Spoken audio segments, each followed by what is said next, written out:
वेग की, कि अनुगमन वेग क्या होता है। और हमने आपको समझाया था कि कोई भी चालक है, उस चालक के अंदर जो इलेक्ट्रॉन है, वो इलेक्ट्रॉन जो फ्री इलेक्ट्रॉन्स होते हैं, मुक्त इलेक्ट्रॉन होते हैं, वो इलेक्ट्रॉन बाहरी विद्युत क्षेत्र के प्रभाव के अंदर जिस वेग से गति करते हैं उस वेग को अनुगमन वेग कहते हैं। और जिस अनुगमन वेग की जो वैल्यू होती है वो वैल्यू भी बहुत कम होती है, 10⁻⁴ मीटर पर सेकंड होती है। जबकि हमने ये भी बताया था आपको कि जो आपके फ्री इलेक्ट्रॉन्स होते हैं, जो ऊष्मीय ऊर्जा की वजह से मूवमेंट करते हैं अंदर, उनकी वेलोसिटी बहुत ज़्यादा होती है, 10⁵ मीटर पर सेकंड के हिसाब से उसकी वेलोसिटी होती है। कैसे पूरा हमने आपको ज़्यादा गहराई से उस वीडियो में हमने समझाया था अनुगमन वेग की परिभाषा भी बताई थी और अनुगमन वेग भी बताया था। आज जो बात कर रहे हैं हम वो एक बहुत इंपॉर्टेंट क्वेश्चन जो बोर्ड एग्जाम के अंदर पूछा जाता है, उसकी बात हम कर रहे हैं कि धारा और विद्युत धारा और अनुगमन वेग में संबंध स्थापित करना है। इस टाइप का प्रश्न आपका बोर्ड परीक्षा में आता है। तो इसके लिए हम ये देखते हैं कि सबसे पहले हमने कि एक चालक हमने लिया है PQ चालक हमने लिया है, इस टाइप से हमने बता रखा है। चालक तार लिया है PQ, जिसके अनुप्रस्थ काट का क्षेत्रफल a है और जिसकी लंबाई स्मॉल है।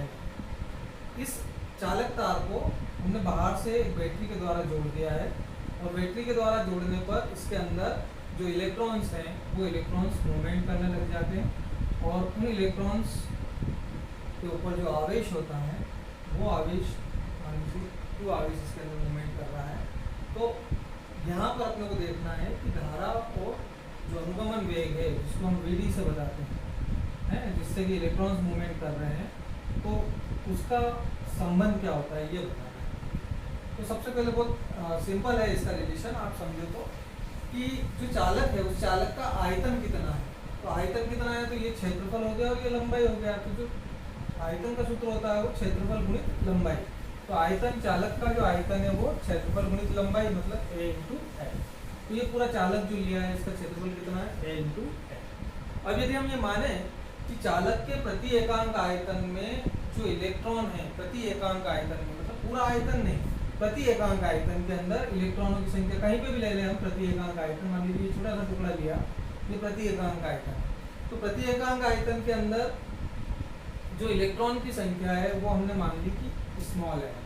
तो स्मॉल m क्या है, नंबर ऑफ इलेक्ट्रॉन्स काय में per unit volume, number of electrons in per unit volume. प्रति एकांक क्षेत्रफल के अंदर जो इलेक्ट्रॉन की संख्या है वो कितनी है। अब इतने से भाग में कितनी है, n है। तो इस पूरे के अंदर कितनी होगी, पूरा आयतन जितना है उसमें गुणा हो जाएगा। तो पूरे चालक के अंदर कुल इलेक्ट्रॉन कितने होंगे, मुक्त इलेक्ट्रॉन। चालक में मुक्त इलेक्ट्रॉनों की संख्या कितनी हो जाएगी, n, और इसका क्षेत्रफल है पूरा A × L, तो n × A × L। ये आपका हो गया चालक में मुक्त इलेक्ट्रॉन की कुल संख्या। अब कुल इलेक्ट्रॉन की संख्या तो हमने निकाल ली कि पूरे चालक के अंदर कुल इलेक्ट्रॉन कितने हैं, n × A × L। अब इसके ऊपर इस चालक के अंदर कुल कितना आवेश है ये निकालना है। तो कुल कितना आवेश है ये निकालने की बात करें हम, तो प्रत्येक इलेक्ट्रॉन पर यदि E आवेश हो, हर एक इलेक्ट्रॉन पर यदि E आवेश है तो कुल इलेक्ट्रॉन इतने हैं और हर एक के ऊपर कितना आवेश है, E आवेश है। तो कुल इलेक्ट्रॉन PQ पर कितना हो जाएगा, E का और इसके अंदर गुणा हो जाएगा। तो E × N × A × L, ये आपका आ गया कुल इलेक्ट्रॉन, टोटल इलेक्ट्रॉन के कारण जो आवेश है Q = आ गया आपका E × L। इसको समीकरण 1 लिख लीजिएगा, Q = E × N A L। ये आपका आ गया कुल आवेश। इसके अंदर कुल आवेश कितने हैं, E N A L। अब हम बात करते हैं कि यदि ये इलेक्ट्रॉन्स हैं, ये इलेक्ट्रॉन्स इस पूरे चालक को पार करते हैं यहाँ से यहाँ तक, L लंबाई का जो चालक है उस चालक को ये पार कर रहे हैं, इधर आ रहे हैं मूवमेंट कर करके, इलेक्ट्रॉन सब मूवमेंट कर करके इस तरफ आ रहे हैं और उनकी वेलोसिटी कितनी है VD। यदि इनको यहाँ से यहाँ तक आने में t समय लग रहा है, स्मॉल t समय इनको लग रहा है, तो वेग बराबर दूरी बटे समय, देखिए वेग बराबर दूरी बटे समय का हम यूज करें, वेग बराबर दूरी बटे समय। यदि इस सूत्र का हम उपयोग करें तो वेग यहाँ पे क्या है इनका VD, वेलोसिटी, दूरी कितनी है L, समय कितना ले रहा है टी, स्मॉल टी ले लें। तो जो समय है वो समय कितना हो जाएगा, यहाँ से अपन निकालें तो टी इज इक्वल टू कितना हो जाएगा, एल अपॉन वी। तो एल अपॉन वी डी इसका समय हो गया। तो आप यहाँ पे समय लगा, समय कितना हो जाएगा, एल अपॉन, इसको समीकरण देखें आप। देखिए जो इलेक्ट्रॉन्स है उनको एल लंबाई के चालक को वीडी अनुगमन वेग से पार करने में लगा समय T is equal to L upon V. अब अपने को वास्तव में निकालना क्या है, इसमें धारा निकालना, धारा के साथ संबंध बताना है। तो इस चालक तार के अंदर जो बहने वाली धारा होगी, बहने वाली धारा आई इज इक्वल टू कितनी होगी, धारा बराबर क्या होता है, आवेश बटे समय, क्यू। तो वैल्यूज रखें अपन, क्यू की वैल्यू रखें समीकरण 1 से, यानी लिख दें हो कि समीकरण 1 व 2 से, समीकरण 1 व 2 से अपन मान रखें। तो समीकरण 1 व 2 से मान रख देते हैं हम यहाँ पर, जब आपको ध्यान में आएगा। इस तरफ देख लीजिए आप, समीकरण 1 व 2 से मान रखा तो I is equal to Q, Q की जगह समीकरण 1 से मान रखा ई एन ए और एन, ये तो क्यू का मान है, अपॉन टी, टी की जगह अपन इस टी की जगह यहाँ से मान रखें समीकरण 2 से, तो ये एल अपॉन वी डी। तो एल से एल तो कट गया और वी डी चला जाएगा ऊपर, तो ई एन ए और वी। तो आई इज इक्वल टू आ गया आपका ई एन ए वी, ये आपका रिलेशन आ गया धारा और अनुगमन वेग। ये पूछा जाता है परीक्षा में, बहुत सरल है, बहुत इजी है। कि क्या किया हमने, एक बार फिर मैं आपको वापस रिवाइज करवा देता हूँ कि हमने पीक्यू चालक तार लिया है जिसकी लंबाई एल है, अनुप्रस्थ काट का क्षेत्रफल ए। इसके अंदर बाहर से हमने बैटरी से इसके ऊपर विद्युत क्षेत्र आरोपित किया। विद्युत क्षेत्र आरोपित करने से जो इलेक्ट्रॉन्स हैं वो इलेक्ट्रॉन्स अनुगमन वेग वीडी से इसकी ओर बढ़ेंगे।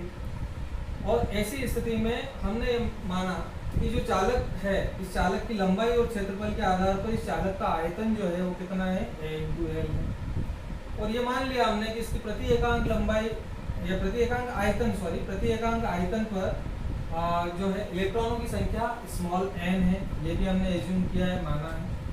अब यदि n ये है तो कुल जो आयतन है, इस कुल आयतन के अंदर इलेक्ट्रॉनों की संख्या कितनी होगी, तो आयतन के अंदर n का गुणा कर दिया, तो n इंटू एल, ये आपका चालक में मुक्त इलेक्ट्रॉनों की कुल संख्या होगी। जब कुल संख्या इलेक्ट्रॉनों की निकल गई तो कुल आवेश इसके अंदर कितने हैं वो निकाले। तो प्रत्येक इलेक्ट्रॉन पर ई आवेश यदि है तो कुल आवेश कितने होंगे, तो इनके अंदर इसका गुणा कर दिया आपने, क्योंकि प्रत्येक इलेक्ट्रॉन पर आवेश ई है तो ई का गुणा किसमें हो जाएगा, टोटल नंबर ऑफ इलेक्ट्रॉन्स में।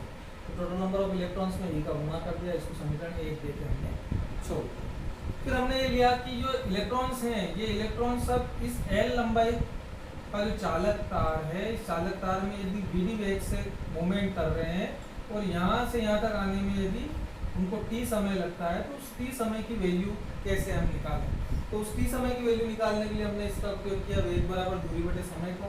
वेग आपका वीडी है इलेक्ट्रॉन्स का, दूरी आपकी एल दूरी चल रहे हैं और टी समय में वो चल रहे हैं, तो यहाँ से हमने T is equal to L upon V D निकाला और ये समय हमने रख दिया यहाँ पे T equal to L upon V D, इसको समीकरण 2 दे दिया। फिर हम जानते हैं कि चालक में बहने वाली धारा का सूत्र I is equal to Q upon T होता है। यहाँ पर क्यू और टी दोनों की वैल्यू हमने समीकरण 1 और 2 की सहायता से इसके अंदर रखी। समीकरण 1 और 2 की सहायता से हम रखते हैं तो ये ई एन ए एल ये क्यू की वैल्यू है और एल अपॉन बी डी ये टी की वैल्यू है। एल से एल कट जाता है, बी डी ऊपर चला जाता है, तो फाइनल आपका जो डेरिवेशन आता है I is equal to E N A B D. ये आपका जो है विद्युत धारा और अनुगमन वेग के बीच में संबंध है। इसी के साथ में कभी कभी क्वेश्चन थोड़ा सा आगे बढ़ा देते हैं और आगे बढ़ा के और पूछ देते हैं कि धारा घनत्व और अनुगमन वेग के बीच में संबंध निकालिए। तो हम जानते हैं कि धारा घनत्व होता है, धारा घनत्व जे इक्वल टू क्या होता है, आई अपॉन ए, ये होता है आई अपॉन ए। हमने देखा था इससे पहले वाले क्वेश्चन में। तो J is equal to I की जगह ये वैल्यू रखी E N A B D जो हमने निकाला आई, अपॉन में नीचे ए से ए कट गया। तो जो आपका धारा घनत्व और अनुगमन वेग में संबंध आएगा J equal to E J is equal to E N V D, ये आपका सीधा सीधा संबंध आके धारा घनत्व और अनुगमन वेग के बीच में आएगी। तो इस प्रकार से साथियों ये जो प्रश्न है बहुत महत्वपूर्ण प्रश्न था।